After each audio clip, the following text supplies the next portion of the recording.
오늘 우리에게 주신 하나님의 말씀은 마태복음 27장 1절에서 10절의 말씀입니다. 신약성서 49면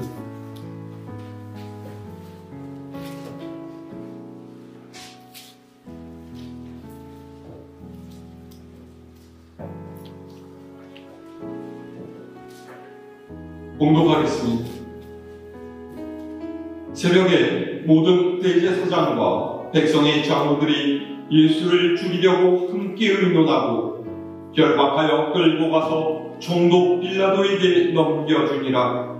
그때 예수를 판 유다가 그의 정죄됨을 보고 스스로 뉘우쳐 그 은 30을 대제사장들과 장로들에게 도로 갖다주며 이르되 내가 무죄한 피를 팔고 죄를 범하였도다 하니 그들이 이르되 그것이 우리에게 무슨 상관이냐 네가 당하라 하거늘 유다가 은을 성소에 던져놓고 물러가서 스스로 목매어 죽은지라. 대제사장들이 그 은을 거두며 이르되 이것은 핏값이라 성전고에 넣어둠이 옳지 않다 하고 의논한 후 이것으로 토기장이의 밭을 사서 나그네 묘지를 삼았으니 그러므로 오늘날까지 그 밭을 피밭이라 일컫느니라. 이에 선지자 이르미야를 통하여 하신 말씀이 이루어졌나니 일러스되 그들이 그 가격 매겨진 자 곧 이스라엘 자손 중에서 가격 매긴 자의 가격 곧 은 30을 가지고 토기장이의 밭값으로 주었으니 이는 주께서 내게 명하신 바와 같음이라 하였더라. 아멘.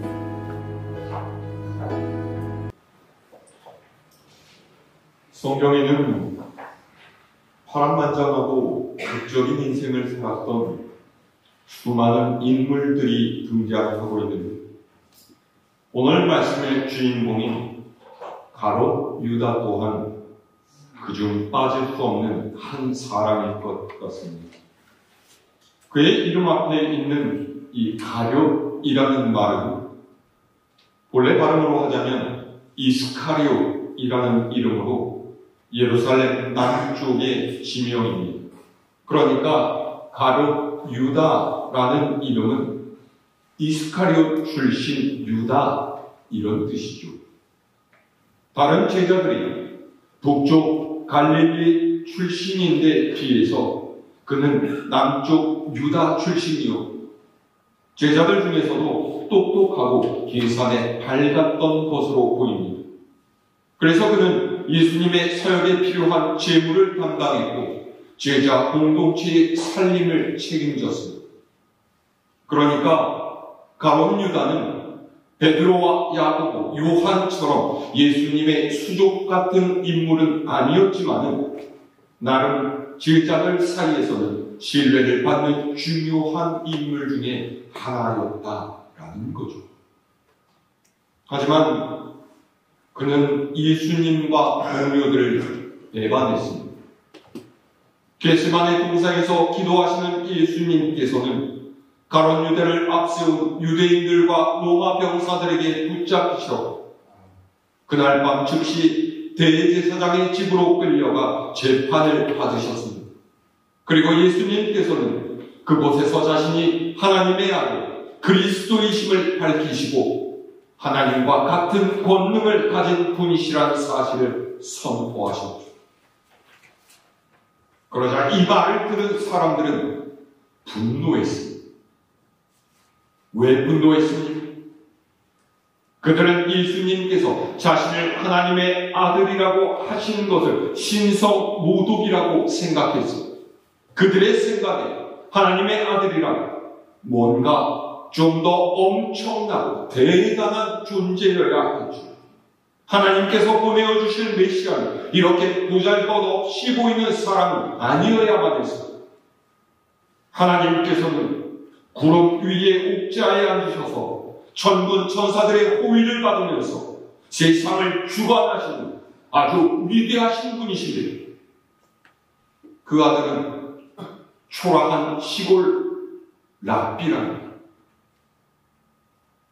이것은 하나님을 모욕하는 것이라고 여겼던 거죠. 그들이 생각하는 메시아는 큰 군대를 거느리고 온갖 이적을 행하면서 그들을 로마 제국의 집에서 건져내줄 사람이었습니다. 다시금 유대 민족으로 하여금 큰 나라를 이루게 해서 그 옛날 찬란했던 다윗과 솔로몬 시대의 영광을 재현해줄 이라고 생각했죠. 적어도 율법을 누구보다 잘 지키면서 유대 민족의 신앙을 지켜가는 자신들을 알아주고 그들의 편을 들어주어야 마땅하다, 이렇게 여겼던 것입니다.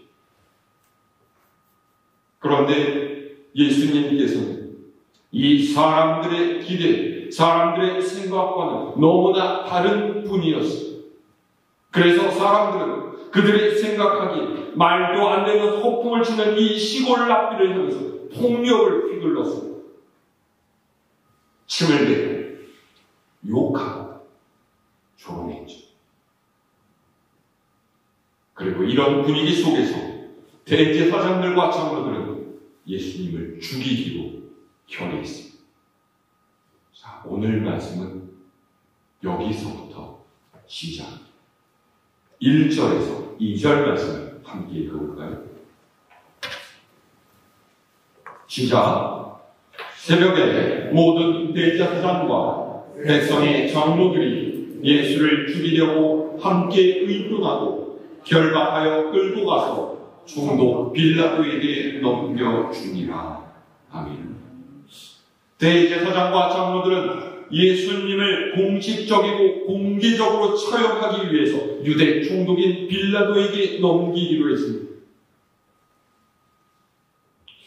유대교 율법에 따른 종교 재판에서 투석형, 그러니까 돌로 쳐 죽일 수도 있었지만은 이들은 예수님을 십자가에 못 박아 죽이자고 뜻을 모았습니다. 왜입니까? 십자가형으로 처형하게 되면 그들이 두 가지의 명분을 얻을 수 있기 때문입니다. 정치적으로는 로마의 반역한 자라는 죄목을 씌울 수가 있어, 종교적으로는 모세의 율법에 따라서 나무에 달려 죽은 사람은 저주받은 자다, 이런 명목을 만들 수 있었기 때문이죠. 그리고 이런 상황을 계속해서 지켜보던 한 사람이 있었습니다. 바로 예수님을 팔았던 가룟유다. 그는 예수님께서 대제사장과 장로들에게 모욕을 당하고 매를 맞고 심지어 죽임당할 상황이 되자 크게 당황하고서 양심의 가책을 느끼기 시작했습니다. 그가 이전에 생각했던 것보다 훨씬 더 심각하게 일이 진행되고 있음을 깨달은 거예요. 그러자 그의 마음에 죄책감이 찾아와 그는 자신의 잘못을 뉘우치게, 내가 왜 그랬을까? 우리 선생님을 저들에게 넘겨서는 안 되는 거였는데 내가 잘못했군. 어떻게 이것을 바로잡을 수가 있어? 고민하던 가룟 유다는 자신이 예수님을 팔고 받았던 은 30을 들고서 대제사장들과 장로들을 찾아. 자, 3절에서 5절 말씀 읽을까요? 시작. 그때 예수를 판 유다가 그의 정죄됨을 보고 스스로 뉘우쳐 그 은 30을 대제사장들과 장로들에게 도로 갖다 주며 이르되, 내가 무죄한 피를 팔고 죄를 범하였도다. 그들이 이르되, 그것이 우리에게 무슨 상관이냐? 네가 당하라 하거늘 유다가 은을 성소에 던져놓고 물러가서 스스로 목매어 죽은지라. 아멘. 대제사장들과 장로들을 찾아간 가룟 유다가 뭐라고 했습니까? 내가 무죄한 이를 파는 죄를 지었어. 그러니 이것을 다시 바꿔서 그를 풀어주시. 이 요구에 대제사장들과 장로들이 뭐라고 대답합니까? 그게 우리와 무슨 상관이란 말입니까? 우리가 알 바가 아니라 네 문제이니 네가 감당해. 매몰차게 거절했죠. 당연하지 않겠습니까? 그들에게는 예수님의 죄를 지었든지 안 지었든지 하는 것이 중요하지 않습니다. 어쨌든 자신들의 눈에 거슬리는 예수님을 없애기 위해서 그분을 잡아오는 것이 필요했고 그 소기의 목적을 달성했기에 더 이상 가룟 유다는 필요 없는 존재가 된 것입니다. 이들의 대답을 들은 가룟 유다는 절망했습니다. 자신이 감당할 수 없는 죄를 저질렀다는 것을 깨달았기 때문이죠. 그는 자신의 손으로 주님이라 부르던 분을 죽음으로 밀어넣었습니다. 그리고 이제는 엎질러진 물처럼 다시 되돌릴 수 없다라는 것을 알게 되었죠. 죄 없는 예수님을 죽음으로 팔아넘겼다라는 죄책감, 더 이상 아무것도 할 수 없다라는 무력감, 자신이 하나님 앞에 죄를 지었다는 절망감이 가룟 유다를 완전히 집어삼켰어요. 그래서 가룟 유다는 그 은을 성전의 성소에 던져놓고 스스로 목을 메어서 죽고 말이죠.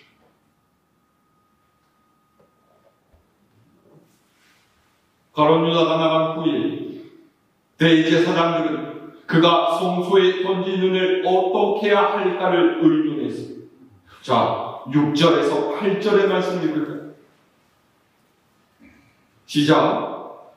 대제사장들이 그 은을 거두며 이르되 이것은 핏값이라 성전부에 넣어둠이 옳지 않다 하고 의논한 후 이것으로 토기장의 밭을 사서 나그네의 묘지를 삼았으니 그러므로 오늘날까지 그 밭을 피밭이라 일컫느니라. 아멘. 그들은 가룟 유다에게 주었던 은을 성전 재정으로 되돌리는 것이 적절하지 않다고 생각했습니다. 그 돈은 예수님의 목숨값이었기 때문이죠. 어떻게 해서든지 지출했어야 해요. 만약에 그 돈을 성전에 다시금 돌려놓는다면 그들은 대가 없이 사람의 목숨을 취한 꼴이 되기 때문이죠. 이런 대제사장들의 모임은 그들이 가룟 유다에게 값을 지불하고서 예수님의 목숨을 샀다라는 그런 생각을 하고 있었다는 것을 보여줍니다. 그래서 이들은 이 돈으로 토기장의 밭을 사서 나그네 묘지를 삼았다. 이 묘지는 피밭이라는 이름으로 불리게 됐습니다. 9절에서 10절의 말씀은 이 모든 일이 예레미야 선지자가 예언한 대로 이루어졌다 기록하고 있죠.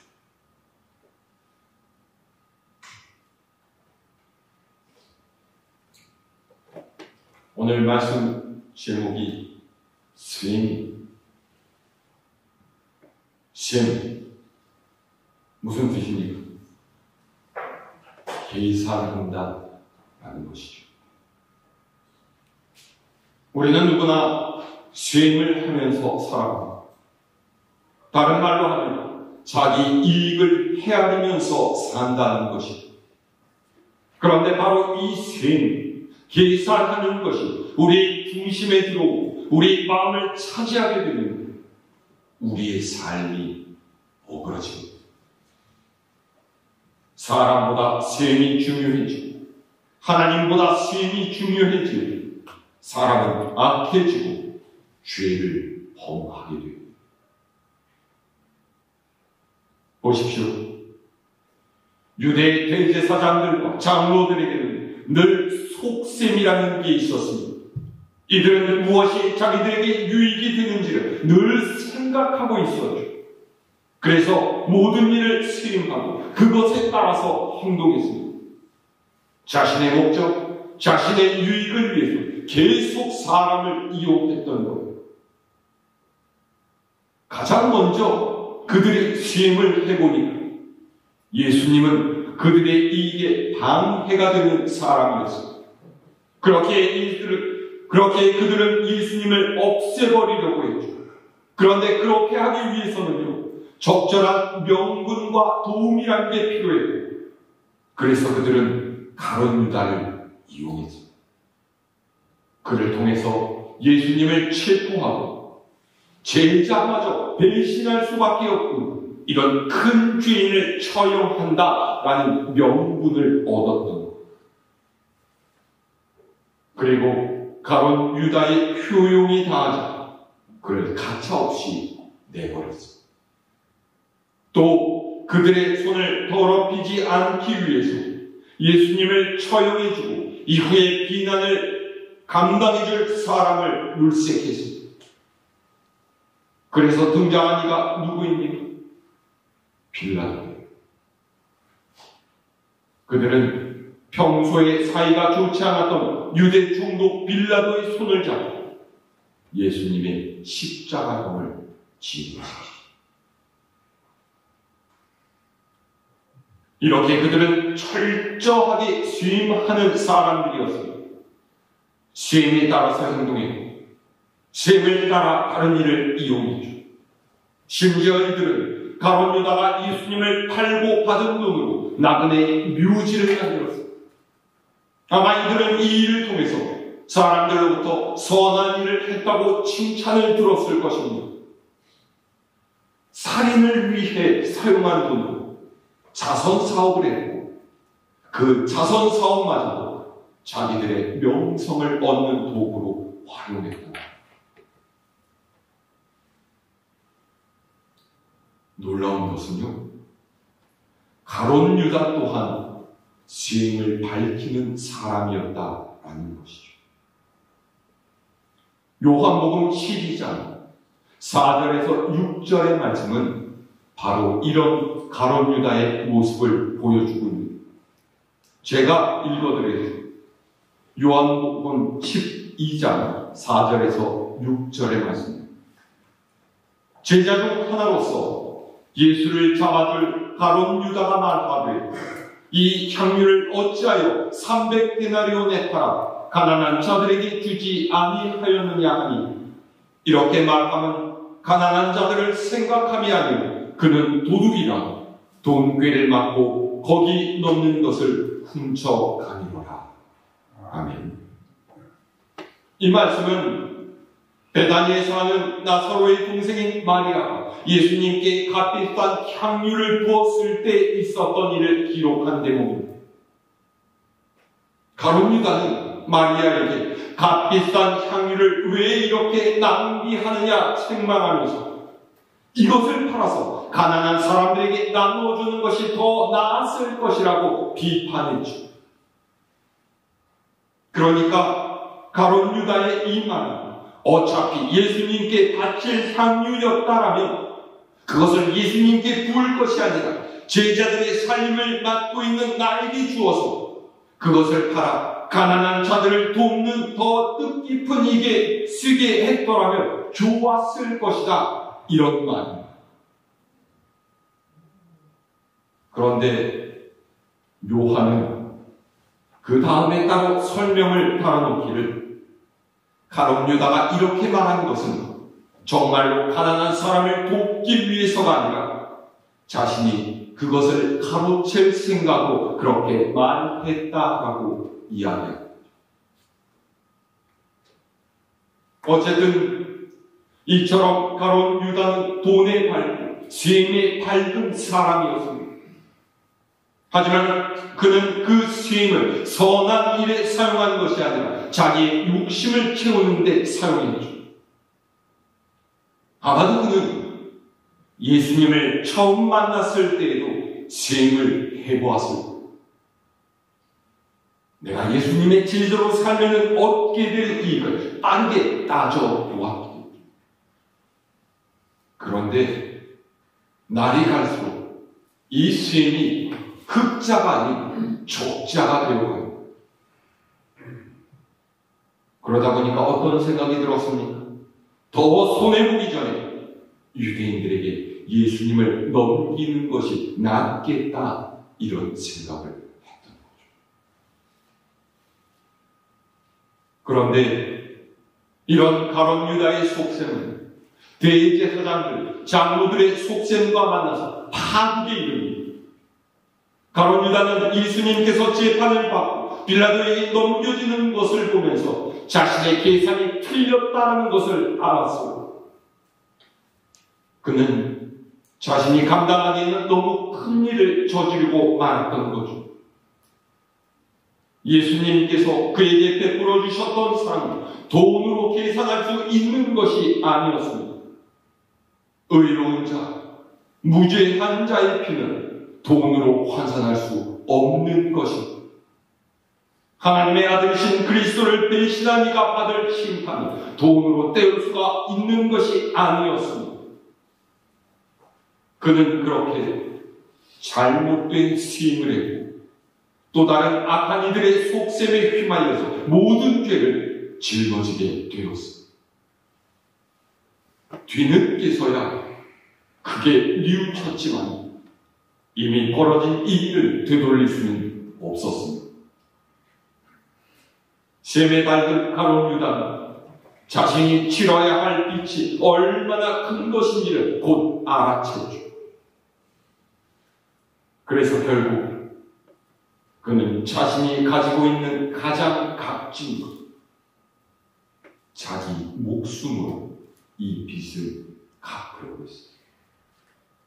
그러나 안타깝게 그의 죽음으로 이 빚을 갚을 수가 없었죠.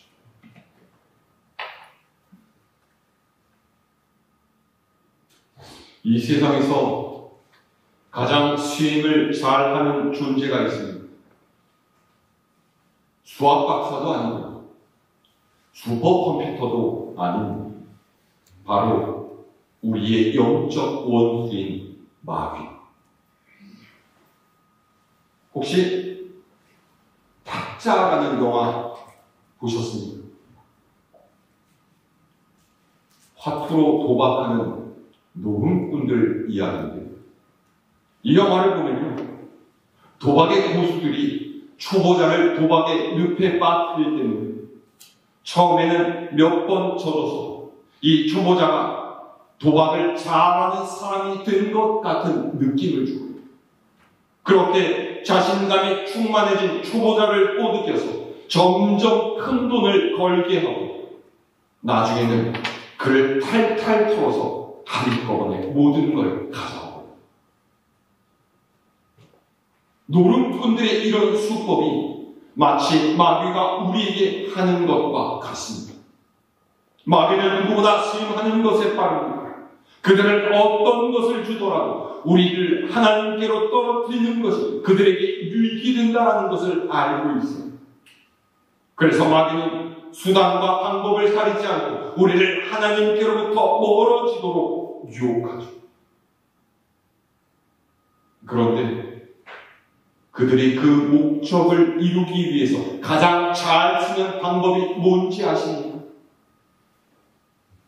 바로 우리에게 셈을 가르쳐 주는 것. 예수님께서 사역을 시작하시기 전에 광야에서 40일을 금식하셨습니다. 그때 사탄이 와서 예수님을 유혹했죠. 사탄이 유혹한 방식이 무엇이냐? 셈을 가르치는 거예요. 이 돌을 빵으로 만들어봐. 그러면 사람들이 대번에 너를 메시아로 섬길 것이다. 성전에서 떨어질 때 하나님께서 너를 지켜주시는지를 확인해봐. 그래야지 뭔가 할 수 있을지 견적이 나오지 않겠느냐. 내게 절을 해라. 그러면 이 세상의 모든 것을 다 주겠다. 어차피 세상이 원하는 메시아가 그런 사람 아니겠느냐. 셈을 해봐라. 무엇이 더 나은지 따져봐라. 별 이익도 없는데 고통스럽기만 한 하나님의 뜻을 고집할 필요가 무엇이 있냐? 쉽게 가는 길이 있지 않냐? 수행을 잘하는 것이 네가 정말로 완전해지는 길이야. 그렇게 유혹한 거죠.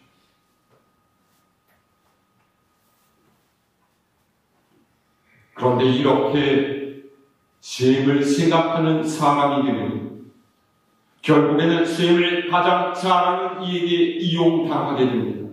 마치 수행에 가있던 가룟유다가 더 수행을 잘하는 대제사장들과 장로들에게 이용당하고 버려진 것처럼, 그리고 대제사장들과 장로들이 더 수행을 잘하는 사단 마귀에게 이용당한 것처럼 그렇게 이용당하는 거예요. 우리의 믿음 생활도 마찬가지입니다. 이리저리 수행을 하는, 내가 어느 정도 하나님을 섬기고 얼마나 교회에 헌신하고 어디까지 주님을 따르는 삶을 살아야지 구원을 받을 수 있을지 답이 나오겠습니다. 그렇게 해서 천국에서 영생할 수 있다라고 생각하십니다. 그렇지 않습니다. 수행을 밝히면 끝내는 그 수행을 누구보다 잘하는 마귀에게 이용당할 뿐이에요. 그리고 그 끝에는 나와 무슨 상관이 있냐? 네가 스스로 감당해라. 그런 냉담한 목소리만을 듣게 됩니다. 세상의 논리를 따라서 수행하기를 따지면 그것이 나에게 유익이 되고 도움이 될 것처럼 느껴지겠지만 궁극적으로 하나님 없이 수행하며 사는 인생은 멸망으로 향할 수밖에 없습니다. 그런데 다행스럽게도 우리에게는 다른 길이 있어요. 바로 수행을 넘어서는 사랑을 베풀어 주신 우리 하나님께로 나아갑니다. 이사야 55장 1절 말씀은 이렇게 되어 있습니다. 오호라, 너희 모든 목마른 자들아 물로 나오라. 돈 없는 자도 오라. 너희는 와서 사먹되 돈 없이 값없이 와서 포도주와 젖을 사라. 아멘. 수행하는 자들이 들으면 깜짝 놀랄 말입니다. 목마른 자들, 돈 없는 자들에게 값없이 포도주와 젖을 준다고? 네. 그럴 리가 있나? 무슨 꿍꿍이가 있지 않고서요 손해를 보면서 그렇게 할 리가 있겠어요? 의심스럽기 짝이 없는데 분명히 뭔가 다른 속셈이 있을 거예요. 하지만 하나님께서는 그런 이들에게 이렇게 말씀하십니다. 그 아래 8절에서 9절의 말씀 이렇게 되어 있습니다.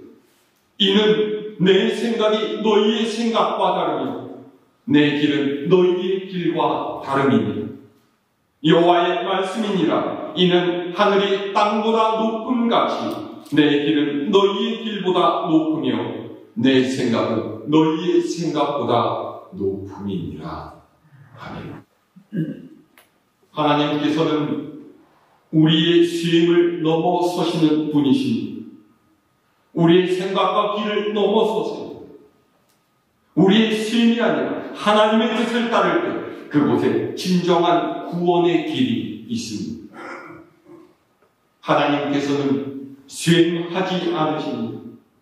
하나님께서 우리에게 주시는 은혜는 값없이 주시는 선물이, 하나님께서는 자기의 유익을 위해 우리를 부르신 것이 아니라 그저 사랑하셨기 때문에 우리를 부르셨고 그 모든 은혜를 베풀어 주셨습니다.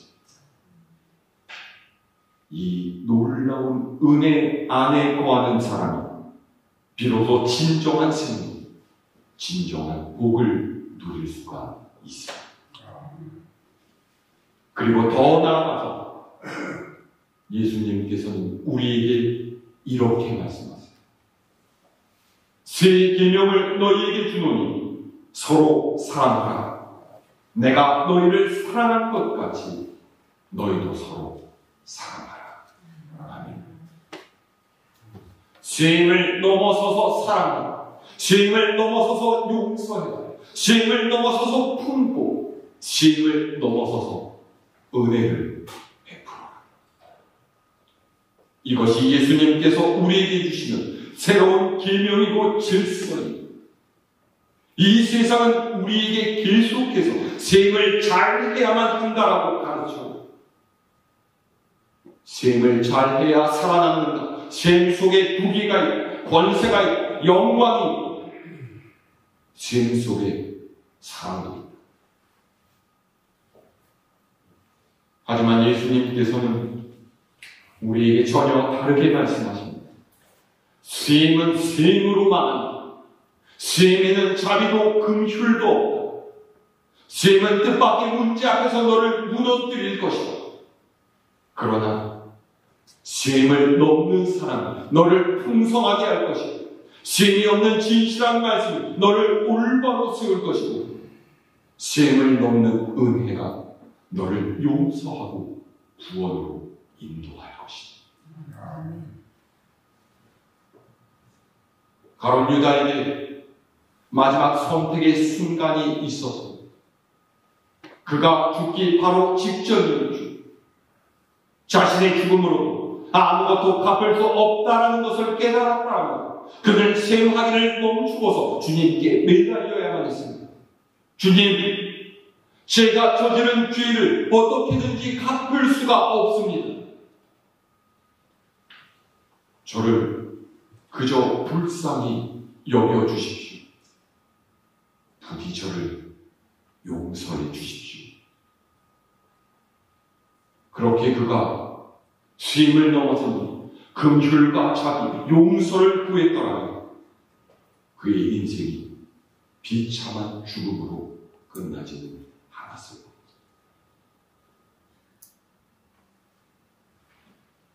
그리스도인은 주님의 금휼과 자비, 용서를 품고서 다른 일을 바라보는 사람입니다. 죄임을 넘어서는 은혜를 받았다는 확신을 갖고 사는 사람입니다. 그리고 그것을 주신 하나님께 감사합니다. 죄임을 넘어서는 용서와 사랑, 은혜를 나누면서 살아갑니다.